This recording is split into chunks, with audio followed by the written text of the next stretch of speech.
If you look at this flight, you'll notice that the pilot does all sorts of circles and loop-de-loops and barrel rolls into the air, meaning that any rotating frame of reference it might have possessed prior to takeoff is now completely lost. The ground below would necessarily be spinning at high velocities towards the east.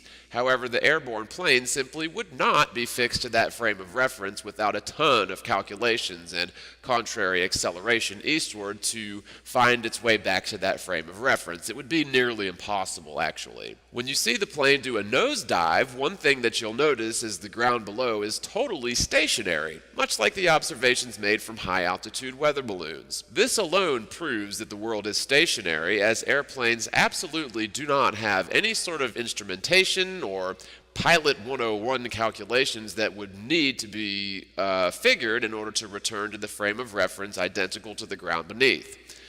In order for a plane to do a nosedive above a stationary Earth, the plane would need to do all sorts of calculations and maneuvers in order to return to that fixed frame of reference matching that of the ground below, just to attempt landing the plane upon a stationary runway. Another set of controlled experiments that have been done multiple times involves lining up a cannon or an air rifle or really any sort of explosive projectile. Definitely don't try this sort of thing at home, but you can even do similar experiments with something that's not even dangerous at all. But anyway, so experiments have been done that involve lining up a cannon or an air rifle perfectly vertical. So you use a plumb line to make sure that the barrel is perfect. And on a still day, this has been done, multiple times under controlled conditions, and they even fired them all the cardinal directions, but including perfectly vertical. This is the one that really interested me. The ball would always fall within a couple of feet of the cannon that fired it, and in many cases it would land directly back into the barrel of the cannon that fired it. Now, the animation you're looking at here is obviously not to scale, and it's exaggerated in terms of speed, but it's to show a point. We know that physical law, if you were spinning an object, and again, it is going faster than sound at the equator, so that's a high velocity spin, regardless of how large the Earth is. That's a very fast motion. Now, if the cannonball within the barrel of the cannon is traveling, at the same speed as the ground before it's fired, I've said this before, but one of the laws of motion is an object in motion will maintain its velocity until enacted upon by some other force. And we can most certainly consider an explosion compressed in the barrel of a cannon or even in the barrel of a rifle. We can consider that some other force, absolutely, for sure. The other point to consider is the Coriolis effect. And again, that has to do with a rotating frame of reference, which is a lot different than a linear frame of reference. Of course, people argue that everything maintains its angular momentum forever. And that may be true if you're talking about tossing a ball into the air. But even if you do that from, say, the back of a pickup truck while it's moving 5 miles an hour, you'll certainly see that the ball will maintain its angular or forward momentum up to the point to where it reaches the pinnacle, and then it will just fall straight down to the ground without that forward momentum. If you toss the ball high enough, of course.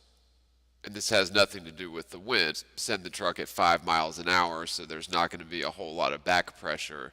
But toss a tennis ball, say, as high as you can, or 10 feet into the air, as perfectly straight up as you can. Might take you a few tries, but if you throw that ball perfectly straight up, you'll see that it sort of, tags along with you on its way up. But then as soon as it equalizes in midair and then starts to head down, it's going to slip out of that forward momentum. Objects don't maintain their forward momentum forever. And so from your perspective in the moving truck, it's going to start going backwards, accelerating to a maximum of 5 miles an hour, according to you, because that's how fast you're going. So it's just a natural law of physics. And so that applies to the spinning Earth, and if you apply that to the spinning Earth, it disproves the spinning Earth. It shows that we're stationary. You can ask any artilleryman whether they, figure in the spin of the Earth when they fire artillery, and they'll look at you like you're crazy because they don't. When you fire artillery, you just figure in, the angle and how far you want it to go, and it'll go about that far, depending on topography and winds and stuff, but it'll go about that far in any direction. when in reality, regardless of winds, regardless of people arguing that the atmosphere keeps everything spinning at the same rate as the ground, is ridiculous because, of course, when you're at a higher elevation, if the Earth is a spinning globe, then you're going across a greater arc. You have to cover a greater distance just to stand still. So even if it continued traveling at the same speed as the ground, the more altitude you gain, the further and further you must go just to stand still relative to the ground, or to keep up with the ground and remain fixed to that, frame of reference in terms of a rotating velocity, which is impossible. And of course, the momentum that it has is only lent to it by the Earth. If a plane is propelling itself in the opposite direction as the spin, that wind would, it would definitely be one hell of a headwind, but the plane would be traveling at a higher relative speed to the ground when compared to an eastbound flight, just simply because that's how reality works. Objects traveling in opposite directions will have a higher relative speed, so therefore the flight from New York to LA would have to cover much less air time. It would have to fly less distance through the air to reach LA because they're racing towards each other, and that's regardless of how fast it is not spinning prior to takeoff. People who argue this point are just arguing for the globe and not thinking about it. The Coriolis effect clearly proves that objects or planes are objects, but objects that are fixed to a rotational frame of reference do not remain stuck to that rotational frame of reference if they're compelled in a direction contrary to that, axis of rotation. If they're not fixed to that rotating body any longer, they are not going to remain fixed to that rotational frame of reference, especially if you've got jet engines attached, and that's with the atmosphere spinning or not. But the simple fact is you don't see all westbound flights with massive, massive headwinds, and all eastbound flights don't get massive, massive tailwinds, always as a rule, which you'd have to see if the globe was spinning east and the atmosphere was sort of velcroed to the ground somehow, which really doesn't make any sense if you consider space as an infinite vacuum with nothing separating the atmosphere from this infinite vacuum but the mysterious, non-proven force of gravity. The heliocentric model really just falls apart under all scrutiny. It doesn't make any sense logically. And when you point to flights being identical in duration from these 2 points, east to west and west to east, when you point to experiments done involving firing cannons directly vertical into the sky and having the ball land directly into the barrel of the cannon that fired it, conclusively proves that the Earth isn't spinning. You can argue this, but if you try to support your argument with physical experiments, you're always going to lose, because the physical experiments we do here on the ground in reality in controlled conditions conclusively prove that the Earth is stationary. In order for a plane to do a nosedive above a stationary Earth, the plane would need to do all sorts of calculations and maneuvers in order to return to that fixed frame of reference matching that of the ground below, just to attempt landing the plane upon a stationary runway. The fact is, no matter how fast a plane travels east, west, north, or south, if the plane does a nosedive, the ground beneath will always be absolutely stationary every single time, no matter what. Now, in order for this to work on the spinning globe model, you would need to have instrumentation designed to help the pilot return to the eastward frame of reference as the runway, and pilots would need to do complex calculations every single time they land in order to return to that frame of reference matching that of the ground below. The argument entailing the flights retaining their eastward velocity regardless of the plane's velocity or altitude is so very ridiculous. I can't believe so many apparently intelligent people will maintain this totally illogical and disproven position. In terms of the eastbound flight, the same sort of argument applies. If the plane is traveling east with the ground prior to takeoff, for every second that it wastes energy ascending, banking, it would begin to slip out of that eastward frame of reference, and the race between the plane and the destination would begin. The simple fact is, the two flights are often identical in duration, which totally disproves the spinning Earth. Period. This doesn't have anything to do with the atmosphere spinning with the Earth either. So, when you explain this to a globe earther, they will scratch their head and assert that, well, since the atmosphere is spinning along with the face of the Earth, then that's what causes the planes to remain fixed to the frame of reference with the ground below. This is just as silly as the first argument against the flight times conundrum, to be honest. The first point against this argument is the higher in altitude you climb, the faster the atmosphere must travel to remain fixed with the ground below. So if the ground is traveling at 1,000 miles per hour near the equator, and the atmosphere near the ground is traveling at that same speed, we'll grant that for argument's sake, but the atmosphere at, say, 5 miles or 10 miles high would need to travel faster and faster east in order to retain its fixed position above the ground. This is because if the Earth is a globe spinning, when you gain altitude, you'd be traveling across a greater arc and would need to cover more space in the same amount of time to remain fixed above the ground below. High altitude flights would increase the apparent ground speed of westbound flights and would decrease the apparent ground speed of eastbound flights, further showing this argument is futile and pseudoscience. This is all besides the point because westbound flights do not experience constant headwinds matching the rate of the ground, nor do eastbound flights experience constant tailwinds matching the rate of the ground. Furthermore, what about the atmosphere, say 30 miles up into the air?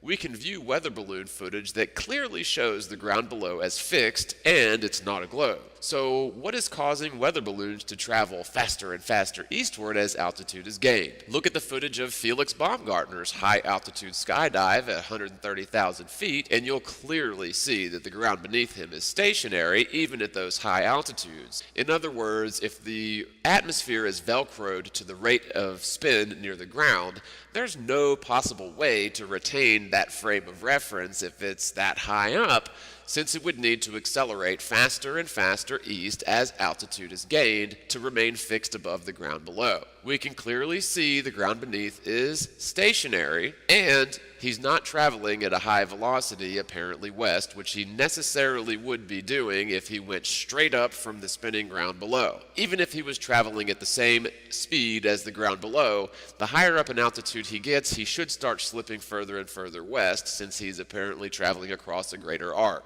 Furthermore, if the atmosphere is fixed above the ground many, many miles into the air, adjacent to the vacuum of outer space in the heliocentric model, what could possibly prevent the upper atmosphere from expanding to fill the infinite vacuum of space? You can't just say gravity and that solves it. You simply cannot have a body of gas adjacent to a vacuum without something separating the two. Now, I'm not saying there's a glass dome in the sky, but what I'm saying is that space is not an infinite vacuum. The fact that our atmosphere even exists disproves the globe-Earth heliocentric model, but even this is besides the point of the two flights. It's just another major reason why the heliocentric model is totally incorrect, and it shows how, regardless of altitude, the world isn't spinning, which it should be, even if the world was a spinning globe and the atmosphere is velcroed to the rotational frame of reference near the ground. That frame of reference, there's nothing to cause the atmosphere to spin faster and faster as altitude is gained to travel across a greater arc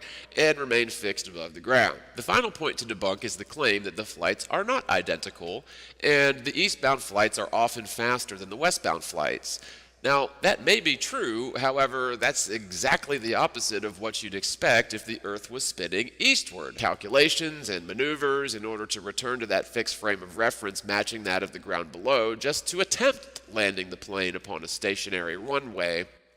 Another set of controlled experiments that have been done multiple times involves lining up a... If you look at this flight, you'll notice that the pilot does all sorts of circles and loop-de-loops and barrel rolls into the air, meaning that any rotating frame of reference it might have possessed prior to takeoff is now completely lost. The ground below would necessarily be spinning at or Pilot 101 calculations that would need to be figured in order to return to the frame of reference identical to the ground beneath.